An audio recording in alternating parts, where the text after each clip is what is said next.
എല്ലാവർക്കും നമസ്കാരം. സുഭാഷിതം ഡിജിറ്റൽ ചാനലിലേക്ക് സ്വാഗതം. കൊല്ലത്തെ ഒരു പാർലമെൻറ്റ് സീറ്റിൻ്റെ പേരിൽ, അതൊരു സീറ്റ് എന്നുള്ളതല്ല, ഒരു അഭിമാന പ്രശ്നമായിരുന്നു, പേരിൽ പരനാറി എന്ന പ്രയോഗം വരെ എൻ.കെ. പ്രേമചന്ദ്രന് കേൾക്കേണ്ടി വന്ന ഒരു രാഷ്ട്രീയ സാഹചര്യം കേരളത്തിലുണ്ടായിരുന്നു കഴിഞ്ഞ 10 വർഷങ്ങൾക്ക് മുമ്പ്.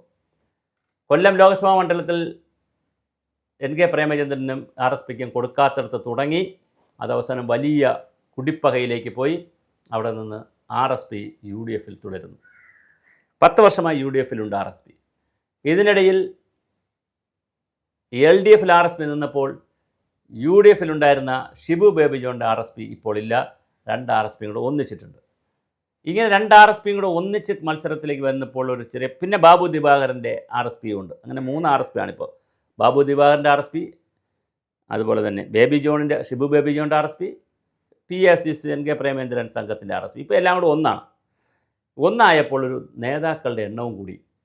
അപ്പോൾ Shibu baby John മന്ത്രിയാകുമോ, N.K.. Premachandran മന്ത്രിയാകണോ? ഇതൊരു വലിയ ചർച്ചയാണ്.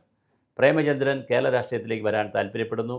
എന്നിട്ട് ഇവിടെ മന്ത്രിയാകുന്നത് എങ്ങനെ? യു.ഡി.എഫ് വരുമെന്നുള്ളതാണല്ലോ ഇപ്പോഴത്തെ ഒരു പ്രധാനപ്പെട്ട ഒരു ഫാഷൻ. യു.ഡി.എഫ് വരാൻ സാധ്യതയുണ്ടെന്നുള്ളത്. വന്നാൽ തീർച്ചയായിട്ടും അത് വരുമോ? ഈ എൻ.കെ. പ്രേമചന്ദ്രൻ മന്ത്രിയാകുമോ? അതിന് അദ്ദേഹത്തിന് താല്പര്യമുണ്ട്. നേരത്തെ എൽ.ഡി.എഫിൽ ജലവകുപ്പ് മന്ത്രിയായിരുന്നു.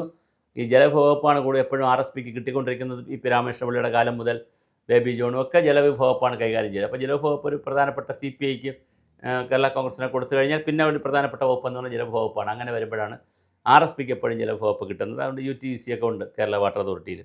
അപ്പോൾ എന്തായാലും ആർ.എസ്.പിയുടെ രാഷ്ട്രീയ ഭാവി എങ്ങനെയാണ്? കഴിഞ്ഞ പ്രാവശ്യം ഒരു സീറ്റും കിട്ടിയില്ല. ചവറയിൽ ഡോക്ടർ സുജിത്താണ് ജയിച്ചത്. അതുകൊണ്ട് ചവറയിൽ സീറ്റില്ല. പിന്നെ ഇരവിപുരത്ത് നൗഷാദാണ് ജയിച്ചത്. അസീസ് തോറ്റുപോയി.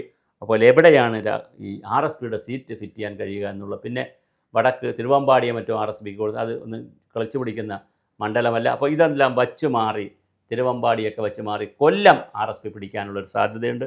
കൊല്ലം മുകേഷ് ഇപ്പോൾ ഗ്രാഫ് വളരെ താഴെയാണ്. അതുകൊണ്ട് ചിലപ്പോൾ മുകേഷിൻ്റെ ഗ്രാഫിൽ കയറി പിടിക്കാൻ സാധ്യതയുണ്ട് ആർ.എസ്.പി. അങ്ങനെയാണെങ്കിൽ കൊല്ലവും ഇരവിപുരവും ചവറയും കിട്ടിയാൽ ഒരു കൊള്ളാം എന്നുള്ള നിലയിലാണ് ആർ.എസ്.പി നിൽക്കുന്നത്. ഇതിലേത് കൊടുക്കും, ഏത് കൊടുക്കില്ല എന്ന് ഇപ്പോൾ പറയാൻ കഴിയില്ല. കാരണം അധികാരത്തിൽ വരാൻ ഒരു സാധ്യതയുണ്ടെന്ന് തോന്നുന്നത് കൊണ്ട് തന്നെ സീറ്റ് ചർച്ചയിൽ വലിയ പിടിമലിയായിരിക്കും നടക്കുന്നത്. അധികാരത്തിൽ വരുമില്ലെങ്കിൽ പിന്നെ വലിയ പിടിമലിയൊന്നുമില്ല, ആരോ എന്തോ നിന്നോ എന്ന് പറയും. പക്ഷേ അധികാരത്തിൽ വരാനുള്ളൊരു ഹൈപ്പ് കേരളത്തിൽ കിടക്കുന്നത് കൊണ്ട് വലിയ സീറ്റ് തർക്കമായിരിക്കും ഉണ്ടാവുക. അതിൽ ആർ.എസ്.പിയുടെ നിലപാട് വളരെ പ്രധാനമാണ്.